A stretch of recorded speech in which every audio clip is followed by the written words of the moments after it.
और इस कार्यक्रम ने 1975 में चले नसबंदी के इस कार्यक्रम ने भारत में जनसंख्या का अनुपात बदल दिया, डेमोग्राफी को परमानेंटली चेंज कर दिया।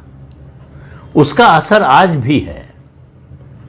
डेमोग्राफी में जो चेंज हुआ है, एक तरह से कहें कि परमानेंट चेंज हुआ है। ये जो संतुलन बिगड़ा है, इसकी शुरुआत 1975 में इमरजेंसी में जो नसबंदी का कार्यक्रम हुआ उसके कारण हुआ। तो इमरजेंसी ने ढांचागत बदलाव कर दिए।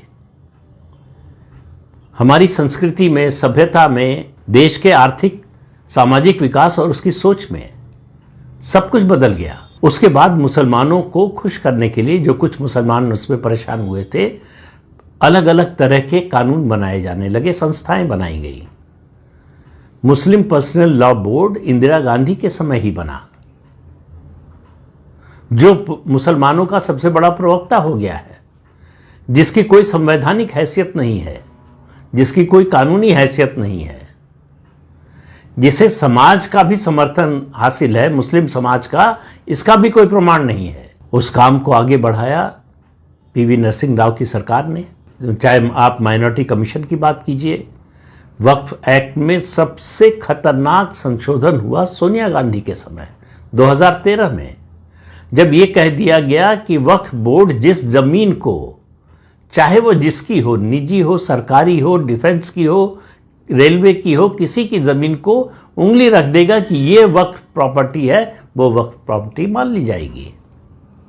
दुनिया में कहीं किसी देश में, किसी इस्लामी देश में भी इस तरह का कानून नहीं है, लेकिन भारत में ये कानून बना। इसलिए अभी जब वक्फ संशोधन विधेयक आया है तो बहुत से लोगों को परेशानी हो रही है।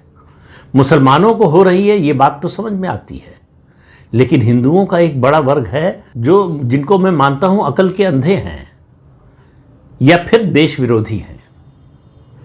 वो दरअसल ऐसे लोग हैं जो सनातन संस्कृति का समूल नाश चाहते हैं। उदयनिधि स्टालिन ने बोला, ये लोग बोलते नहीं हैं, करते। और डेमोग्राफी को चेंज करने का अभियान तो नेहरू के समय से शुरू हो गया, मतांतरण का। आज देखिए उसका नतीजा यह है कि नॉर्थ ईस्ट पूरी तरह से निकल चुका है हमारे हाथ से। अब आप त्रिपुरा और असम को छोड़ दीजिए तो लगभग सभी राज्य जो है नॉर्थ ईस्ट के, वो ईसाई बहुल हो चुके हैं, जो हिंदू बहुल थे। जितने जनजातीय राज्य हैं, क्षेत्र हैं, उनमें धर्मांतरण का, मतांतरण का कार्यक्रम तेजी से चला। अब उस पर जब थोड़ी सी रोक लगने की बात आई है तो कानून में, संविधान में संशोधन की कोशिश हो रही है। क्या कि जो मतांतरण कर लेगा, धर्म बदल लेगा, उसको भी रिजर्वेशन की सुविधा मिलती रहे, ये नया कानून बनाने की कोशिश हो रही है। वैसे तो ये कोशिश सोनिया गांधी ने पहले ही की थी। सुप्रीम कोर्ट के रिटायर्ड जज की अध्यक्षता में एक कमीशन बनाया गया था, रंगनाथ मिश्रा नाम था उनका, जिनको बाद में राज्यसभा भेजा कांग्रेस पार्टी ने। उन्होंने अपनी रिकमेंडेशन में ये कहा कि आरक्षण को रिलीजन न्यूट्रल बना देना चाहिए। अभी जो व्यवस्था है, संवैधानिक व्यवस्था, उसमें केवल हिंदू जातियों को आरक्षण मिलता है क्योंकि उनको प्रताड़ित किया गया था।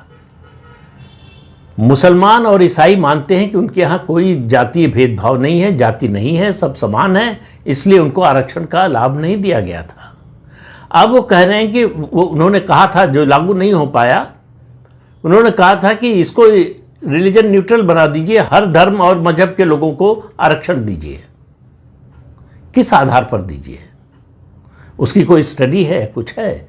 अचानक मुसलमानों में और क्रिश्चियंस में ये पिछड़े और दलित कहां से आ गए? अब उनको आरक्षण देने का मतलब है हिंदू जातियों को जो आरक्षण मिल रहा है उनके कोटे में कटौती, उनके हिस्से में कटौती, उनके अधिकार में कटौती। इस बात को इस वर्ग के लोग भी समझने को तैयार नहीं है, जो पिछड़े वर्ग के हैं, जो दलित समुदाय के हैं और जो जनजातीय समाज के लोग हैं, वो भी इस पर चुप्पी साधे हुए हैं। और ये लगातार कोशिश हो रही है कि कन्वर्टेड क्रिश्चियंस और कन्वर्टेड दलितों को आरक्षण का अधिकार मिले। पिछड़ा वर्ग का आरक्षण आया, उसकी व्यवस्था हुई, अचानक मुसलमानों में पिछड़ी जातियां आ गईं। ममता बनर्जी ने तो हद ही कर दी, पश्चिम बंगाल में सारे मुसलमानों को जो है पिछड़ों में शामिल कर दिया। इसी तरह की कोशिश और राज्यों में हुई, जो गैर भाजपा शासित राज्य हैं वहाँ भी हुई। भाजपा शासित राज्यों में भी मुसलमानों को पिछड़ा वर्ग में आरक्षण दिया जाता है। भारत देश में ईसाई बनाने का अभियान, सबसे बड़ा अभियान किसी ने चलाया तो वो अभियान चलाया जिनका नाम था मदर टेरेसा, जिनको सोनिया गांधी की सरकार ने भारत रत्न दिया। सबसे बड़ा अभियान चलाया मदर टेरेसा ने।